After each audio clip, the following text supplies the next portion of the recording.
Amaravati AP రాజధాని.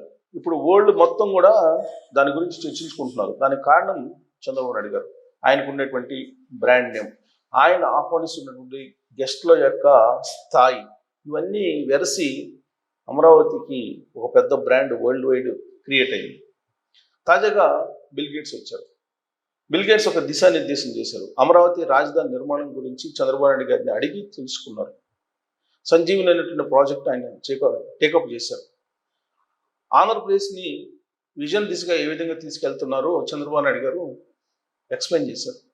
అది గమనించినటువంటి, అది పరిశీలించినటువంటి బిల్ గేట్స్ శభాష్ అనకుండా ఉండలేకపోయారు.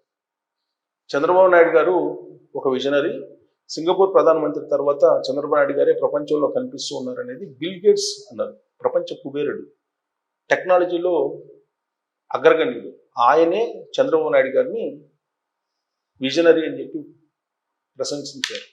ఒకవైపు విజనరీ, మరోవైపు ఇన్నోవేషన్ మ్యాన్, టెక్ దిగ్గజం బిల్ గేట్స్.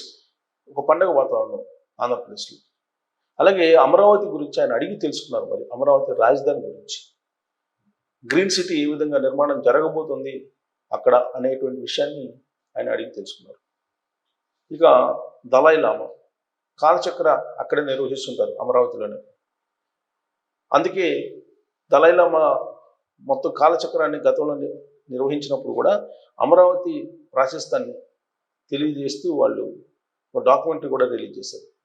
బౌద్ధుల ఆరామం అమరావతి, దేవతల రాజధాని అమరావతి. ఆధ్యాత్మిక కోణం నుంచి చూస్తే బౌద్ధులు అమరావతి కేంద్రంగా చేసుకొని వాళ్ళు ఎప్పుడు కూడా ప్రతి 12 సంవత్సరాలకు ఒకసారి కాలచక్రం కూడా నిర్వహిస్తూ ఉంటారు. ఆ సందర్భంగా ప్రపంచవ్యాప్తంగా ఉండేటువంటి బౌద్ధులు వస్తూ ఉంటారు. దలై లామా అప్పుడే వస్తారు. దాంతో అమరావతికి ఒక వరల్డ్ వైడ్ ఒక పేరు. ఇక నరేంద్ర మోడీ గారు ప్రధానమంత్రి, ఆయన 2014 ఎన్నికల్లో వెంకటేశ్వర స్వామి సాక్షిగా ఢిల్లీ తరహా రాజధానిని కట్టించిస్తాను ఆంధ్రప్రదేశ్కి అని చెప్పారు. ఆ మేరకు 2014-19 మధ్యలో చంద్రబాబు నాయుడు గారి ప్రభుత్వం అమరావతిని రాజధానిగా తీర్మానం చేస్తూ అసెంబ్లీలో